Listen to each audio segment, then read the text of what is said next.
1011 on Tree Country, 1330 WTRE, and we have got Decatur County Community Schools with us. We've got Dr. Jared Burns with us, Angel Hawker. Good morning. Good morning. How are you? I'm good. How about you? Good, thank you. We are on the home stretch, guys. We are. There's no big smiles happening around here. 7 weeks? No, less. 6. 5. I believe counting you. this week, it's I 5 believe weeks you. of school. I believe you. Counting this week, it's 5. Oh, yeah. we So are. we're at 4.5, really, officially. I think she has a change. She's cutting down her days. She does. It's my world's a little different. Every day is just it's rinse and repeat. So, but good for you. Good for you. She knows what's happening. Yes. So as we move into the end of the school year, let's kind of what do we have to look ahead to? Because We are in testing season. All the testing's going on. iLearn's happening this week. We're finished with our first round of iRead. We've got the second round of iRead at the end of the month. So kids that didn't pass get another chance before summer school, which will be mandatory. And then we'll have another chance then in the summer. And then AP test will come up, and then finals. Midterms go home this week, so we're really in the end of it. cruising right through. And the nice thing is you balance that with a lot of the fun activities are at the end of the year. Yeah. You've got proms, field days, Field trips. teaching a lot of field trips at the end of the year for the weather, and also you have to balance out all the testing because it's crazy. It's a lot, and I talk to a lot of different kids and everything that I do, and that's what you hear anymore is, well, we have testing next week. We have and yes. it's just something I think that sits on their minds. It's nothing that you can control because you have to do it, but there's a lot of it. Yes. And I feel like every year there's just a little bit more. When we took on the checkpoints, that's great, but that's 3 times a year. Then you have the final iLearn test, but we're doing away with some of the others, not as much of the NWEA for testers and those things since we have checkpoints now. So it kind of evens out, but it does feel like a lot. It is, but that's okay. It That's is. how we keep them on track, right? That's right, Yes. yeah. As far as iRead, you guys have always historically had a great passing rate. Any prediction at this point, or I don't know how quickly those things come out? I think we're probably going to be right on par as normal, maybe a little higher. So we'll see. Very good. Yeah, optimistic. That's right. That's what we want. Yeah. Yeah. So you have had a lot of changes this school year too. North Decatur had new administration coming in, both schools. 3 new principals out of the 4 buildings. That's right. total. It was 3. Yes. It 'cause was South. 3. Yeah. Yes. You're right. Yes, and so on the surface, no one ever wishes for 3 new principals at the same time. I will tell you, my admin team has been a godsend, and they have done an amazing job this year. Tim Hollendiner at North High, while he's new to us, he has years experience, and so he brought that with him and has done just a fantastic job navigating everything that comes along with being a high school principal. I mean, quite honestly, it's maybe that and kindergarten teacher are the 2 jobs I would never want in a corporation because it's just too hard. I just feel like with the high school, you have so many dynamics that you're balancing all do. the time. Yes. You do. And the kids and the issues get bigger and more difficult, and they get older, and so it's a whole lot easier to handle an issue with a second grader, in my opinion. And so, but he's done a fantastic job. The same thing with John Korn at North Elementary. New to us, but almost a decade of experience in administration, and so and how difficult it is to replace somebody like Rob Smith. I mean, Rob was the principal there 48 years, and so it's hard to fill those shoes. He's done a great job. And then Eric Foga, kind of started the year out as the AP, and then we're not even 2 months in, and he becomes the principal and at South High. And he's done a fantastic job. And then we like to tease Nicole Stone at South because she's the old person of the group now. She's becoming like the new Rob Smith, isn't she? She is. Yes, She is. she's selling his shoe. I hope she hears that. Yes, she'll be completely offended to know that she's the new Rob Smith. And so, yes. That's a compliment, though. It is. That's how we view it. That's how I see it. Rob will tell her that's a compliment. So, but Absolutely. we've been very lucky to have the 4 buildings. And quite honestly, while the principals are doing a good job and the AP's leading those buildings, it's the teachers. The teachers have done a phenomenal job this year. Every year as usual, they're asked to do more with less. That's just the nature of education, but they have done a fantastic job, and student performance has shown that. Our attendance rates are up, our suspension rates are down, our test scores are up. We're hoping for near record graduation rates, and so they have done an amazing job, and we're very excited. And I'm not tempting fate with 4.5 weeks left or whatever it is. I'm perfectly fine with boring for the next month or so. but it has been just a fantastic year all the way around. As you look ahead to next year, we've all heard the financial impacts and those kind of things. How have you kind of gotten ready for that, addressed it, and reacting to it? So we've had some positions we're not filling for next year as people are retiring or moving on. We did riff a couple positions, nothing like last year. Last year, we really cut a lot trying to get ahead of some things so that year 2 wouldn't be as bad. From the state's perspective, this next year is going to be the worst of the 5 years. A lot of things are really going to hit at once, and so we tried getting ahead of some of that, which helps some, which is why we only ended up riffing 4 positions, and we may even be able to call some of them back if kind of the turnover happens the way we think that it might. So we're prepared for it, and however you have years that you're prepared for, getting the staff right where you need them. And if the student count comes in low in August, then you're right back to square one and you have to look at things. So it would be nice to have just kind of a break even. We're not looking to add kids at this point, but it would be nice to break even. It is very encouraging. Our kindergarten numbers at North Elementary are very high. South Elementary, they're about on par, so which is, again, if I can just keep things as is, that's fantastic for financial planning. We need no excitement, right? Just zero excitement. Consistency is the key. Yes. But North Elementary, it has a rather large kindergarten class coming in, and Mr. Korn just told me the number at the last board meeting. He reported the number of transfers that have already applied. I mean, it was staggering. 150, 160, 170. They had a high number this year. Almost 200 this year. Yeah. And so to have a number that big this early, we still get quite a few over the next 3 or 4 months. And so if we can just plug right along, in South Elementary's numbers look really, really good. Both high schools are graduating, I'd say average size classes. So it's, while I wish I had 100 kids at each high school graduating right now, the flip side of that is when you have a big class go out the door, then you usually get hit pretty hard the next year. So the fact that we don't is going to play into our hands some. So everything's lining up for just average, and we're okay with that. We like average. Give me 1,720 kids, and I will be absolutely thrilled. We don't need anything more than that. So I take another 10 or 15.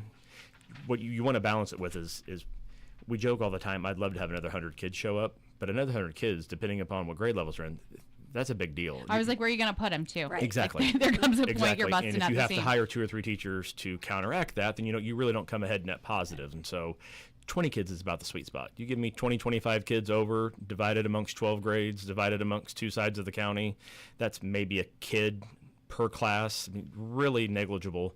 That is a great scenario, and the state would, that'd be really good funding for teachers next year if that was the case. But we build our budgets assuming that we're going to lose kids. So just like I said, breaking even puts us in a pretty good position because the cuts we've made and everything we've done to navigate Senate Bill 1, House Enrolled Act 1, it is for that 1720, give or take. And so we'd be thrilled with that. So we're prepared to go in and see what happens. Yes, absolutely. Very good. If there are kids that are wanting to transfer out of county, that process, is that happening now where you have to fill out? Yep, Okay. and they have until August 1st. All they have to do is contact whichever school they're looking to come to. And I say the vast majority of ours are just repeat families, kids coming back for the next year, and they know the drill. If somebody's looking for the very first time, whatever school you think you want to transfer into, just call the front office. They've got the sheets there. They'll point you where to navigate online to find the form online if you so choose. You can always call central office. We have them there as well. So we are ready for anybody, and it's a very pretty quick, easy, seamless process. The biggest thing we tell people is August 1st is a hard deadline. You fill it out August 2nd, it doesn't matter. It's being automatically turned away. And so that's why we're glad that people now are doing it ahead of time, because inevitably we'll get somebody who will, I didn't know, or you know what, I thought I turned that in last week. And we usually have to turn away. We've turned away 5 or 6 people this year that between August, September, October, that kind of thing, tried transferring in. And it's a hard deadline for us from the DOE and state laws. So it won't happen. August 1st. That's August it. 1st. All right. Very good. Yes. What about curriculum as we move into next year? Any changes happening? Actually, we're changing our reading curriculum K6, well, K5. 6 is staying with what the junior high and high school is using already. We're going back to Reading Wonders, which is something that we used about 6 years ago. So our committee unanimously picked the same thing, so that has been ordered. we'll get teachers in and get training on it before the end of the school year, so they have the summer to look at their curriculum and get things ready for next year. Very good. What other news do we have from the schools? Really just the end of the year things. I mean, such as the prom's coming up. I mean, graduation. Graduation this year is going to be on Saturday, May 22nd. And South High is 9 a.m., North High is noon. So for 4 or 5 years there, we went back to splitting them up on different days, but we feel we have enough time in between now to put them both on the same day. So that's the 22nd. And the big news, they are not going back to school after Memorial Day. Correct. Yes. Yes. Yay.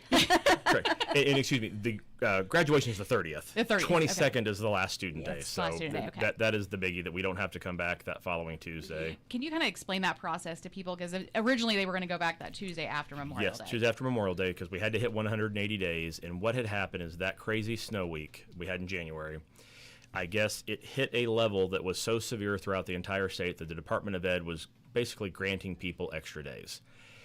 We only took 1 day that week to get a waiver for, and so they were kind of pretty much, if you applied, they were giving 2 or 3 days. So we went back kind of asking retroactively, since I only took one, can I have another waiver day that you may have offered me had I known then? Because we would like to apply it to the end of the year. And they said it made perfect sense. They had no problem. I think the average corporation in the state had 2 days. Some had 3, some had 4, depending upon their circumstances. And so they allowed us to have that day. And so basically from the state's point of view, they're okay with us having 179 days of school. The 180th day was signed off for, so that our big things, we have to have the funding. And so we didn't want to have to bring kids in for the Tuesday after, but you can't. The state does divide every single kid, what we get for them, the 7,200 divided by 180 days, and times 1,718 kids we have right now. So that's a big chunk of money if we just would have let everyone stay home without the waiver. And Sure. it worked out beautifully. So teachers now, their last day is that Tuesday after. And so whenever they get things done, they usually find a way to wrap it up and go home. And no one wants to come back after Memorial Day. No, I would say that's a Nobody hard does. sell. That's It a is. really hard sell. It's not anything you could control, but Yes, absolutely. that's a hard one. So it worked out very, very well for us, and we're thankful. And but the DOE was very clear that this isn't something they're in the habit of doing. And since I've been here, this is the first extensive event that they have deemed okay giving days to. I mean, just kind of flat out giving days to, and they really got to the point they weren't questioning it, because for the most part the state was shut down for 3 or 4 I was days. going to say, we had quite the snow this year. Yes, So yes. And so I'm very, very thankful that Dr. Jenner and all of her people realized that, to just kind of grant that for us, because it made it a whole lot easier than having to really try to fight for it. And then I think they also realized nothing's happening that Tuesday. No. I mean, we want to say that there is, but no, it's going to work out well for everybody. So we're thankful. Very good. You guys have had some odd things this year too. North Decatur was closed one day because of power outages. You had the water at South Decatur. Like, you've just had some oddities this year. When I contacted, so in early January, when I contacted the state about South High, I didn't know what to do, and so I'm talking to the lady, and it falls under the accountability division of the Department of Ed. And I told her, I said, I've been here 8.5 years. I've never had to file for a waiver day. I said, this is completely new to me. And she said, that's stunning. She said, usually everyone has something. The fact that you've gone 8.5 years. And I said, I have no idea. I went from that to 2 weeks later, we had the snow. And then 2 months later, and so I've actually gotten pretty good at it now. I've had 3 of them within the last 4 months. You got the whole routine down. No big deal. I had North Elementary, North Highs waivers completed before 9 a.m. the morning of. It was so easy. And the interesting thing was we applied for South Highs and South Elementaries, and then I want to say it took 4 or 5 days to hear back. And being my first time, I was kind of on pins and needles. What if they don't accept this? And they did. I filled out the North one. I had a response back in 45 minutes. That's crazy. It isn't was, and I just said thank you. I'm asking We're about not it. questioning. I said thank you. I printed it off before they could take it away, and I mean, I guess there wasn't a whole lot happening there at that point in time, but it really is. It's a fairly easy process once you know what you're doing, and I had quite a bit of, because for each school you have to fill one. So I just can't say we have no power in the north end, so I have to fill one out for North Elementary. I fill one out for North High School. For snow days, I had to fill one out for all 4 buildings, and so you kind of get used to the process and how to handle it, and it is easy. But I went 8.5 years and never filed one, and then technically I filed 4 for snow, and then 2 more for water, 2 more. So I've had 8. You got your fill this. You made up for the last 8 years. And I'm good. And I was 1 a year now, average. and I was really very appreciative that everyone in the North End really understood. I mean, no parent complaints. I mean, it is what it is, and we tried very hard. I was on the phone with one of the regional people from Duke and just trying to line this up. I was like, you know what, I've got 45 minutes where I have to decide to put a kid on a bus. I said, do you think power could be up by then? I said, you know, the earliest is going to be 11. I said, I can't have kids in a building for an hour without power. Sure. And you can't promise me it'll be on by 11. So we had to make that call. And it was a very similar situation with South and the water. Is that they couldn't promise me it would be on in time. Well, you can't not have water. And so, but parents are very understanding. And so, I mean, I'm sure people weren't thrilled, but again, it's completely out of our control, and just the safety alone with something like that. And maybe the power was back on 11:45 that day, if I remember, give or take a little midday. bit. So it was a good call, because you just can't. There's so many things you don't even think about. Even if we had candles, and even if everyone had an exterior room with a window, I mean, you have no safety lights. Things that aren't working. We couldn't feed kids in the event of an emergency. You don't have doors that lock down because they're power. I mean, right. It's kind of crazy when you start looking at everything that it touches, and so we kind of forget how reliant Completely. we are on those kind of things. Completely. So Very, it worked out. Very good. Well, so prom's coming up. When will prom be this year? Let's see. North Prom is actually this weekend, and then South Prom is May 2nd. All right. They are coming so quickly. I know. They are. Yeah. Hopefully it's good weather for both of them. I think it looks like it so far. Yeah. We'll see what happens. We'll tell Randy Ollis to make sure I have it in line for us, to make sure it's good. Yeah, it's funny when you go to the high schools, you can tell it's prom season. All the girls have their hair highlighted and done, and they're all tan. And they are prepared, aren't they? They are, yeah. And then, of course, graduation. You'll have academic days, I'm sure. Mm-hmm. Yeah. And we just had our top 10 senior dinner last week, so that was good. Top 10 from both schools get together at Westport for dinner, and it's fun to get to honor those kids for all their hard work. When you look at the accumulation of a career, to get to that point, be in the top 10, it's such an accomplishment. It really is. It's 13 years to get there, and that's the thing that, I mean, we live it because we're there every day, but if that second grade teacher wasn't as good as they were, and the fifth grade teacher, and the seventh grade social studies teacher, I mean, everyone along the way played a part, and that's why graduation is such a big deal, because it's not just, hey, I'm a senior, I'm graduating, this is it. It's 13 years to get you there. It's countless number of people that helped you along that way with however to navigate. It's an investment by both schools and the community, and it is such a big deal. And then you take the top 10. I mean, that is an accomplishment in itself. It's fantastic, and graduation is my favorite day of the year. Absolutely love it. Still get goosebumps every single time. It's when you look, as we're looking at graduation, do we have a breakdown yet of how many of the percentage going on to a 4-year, and some are going to military?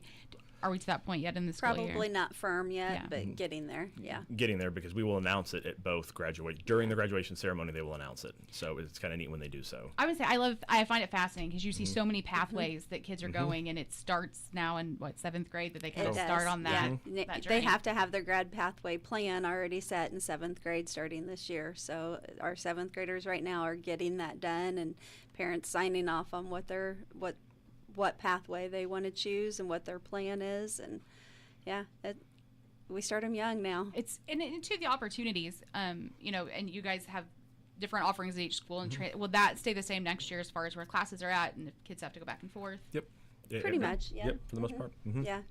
And I think the way we're with the new diploma, we're going to start every kid kind of with 2 beginning pathways. And that way, after their 9th grade year, if they really like one over the other, it gives them that choice.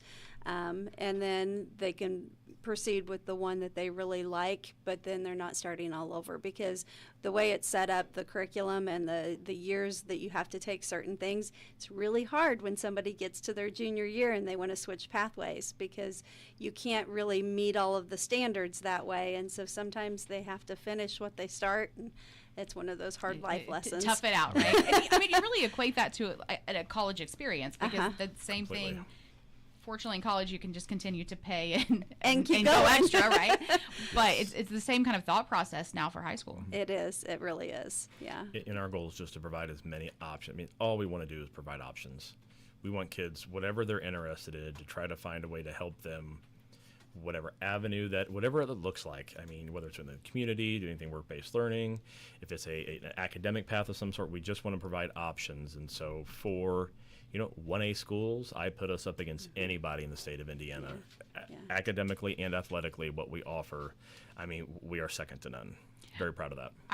It's fascinating now to see as kids are coming out, and they're coming out with an associate's degree, or they're coming out with several college credits. They really get a step ahead now in high school compared to what they used to. They really do. And even those kids that need to retake some of those classes just due to their major, when they get to college, they still go in as a sophomore, which in a lot of ways that's good because they can drive. They can do some of the things that freshmen don't get the advantage of having, and they can do that as a sophomore going into college. And they can graduate early most of the time. Saves usually a year of college It really does, yeah. And I would say the biggest thing as the father of a freshman who went in as a sophomore, just scheduling. Because they go to seniors first, then juniors, and freshmen is always the biggest class because everyone's going to college. I should say everyone.